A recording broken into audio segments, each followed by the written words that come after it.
Eye on your money. Brought to you by Subway, Eat Fresh, and Chevrolet. See your West Texas Chevy dealer today. Thanks, Craig. Mickey Cargile from Western National Bank joins us every Monday to discuss your financial questions. Thank you so much for joining us once again. My pleasure, Kristen. Mickey, this may be a question that you get most often. I'm surprised around this time of year, but most often.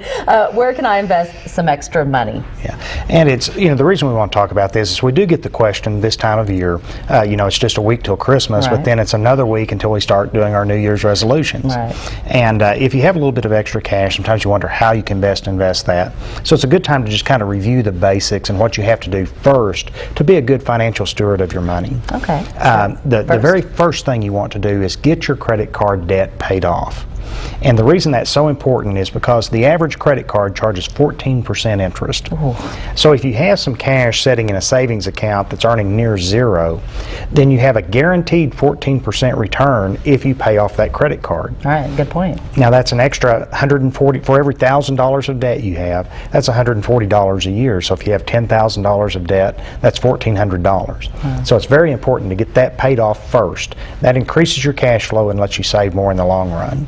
I'm sorry. Oh, I was going to say, and number two, I think this one is so key, and I think it would help out a lot of people. After going through the recession we recently had, I think a lot of people are doing this now. It's very, very important, and it is so much highlighted by the number of people who lost their jobs and are struggling to keep their homes. Right. You have to set aside 6 months living expenses after you get those credit cards paid off, so that if you do lose your job, you don't lose your house, you don't lose your car, you can survive until you find another job. So that's the second thing you need to do. The third thing you need to do is make sure you max out that 401k, especially to the point that your employer matches your contribution. Now, if your employer matches the first 4% you put in, that's 100% return on your money just for putting money in the 401k.